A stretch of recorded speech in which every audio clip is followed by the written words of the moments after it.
Я живу в лесу дремучем, много лет среди волков. Волки жизни меня учат по всем правилам лесу.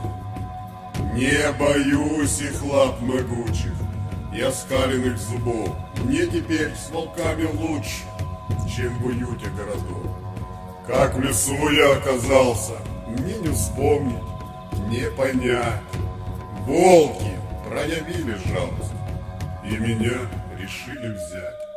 Я охочусь на оленей, знаю все повадки лис, знаю вкус лесных корений, и моя свобода — жизнь.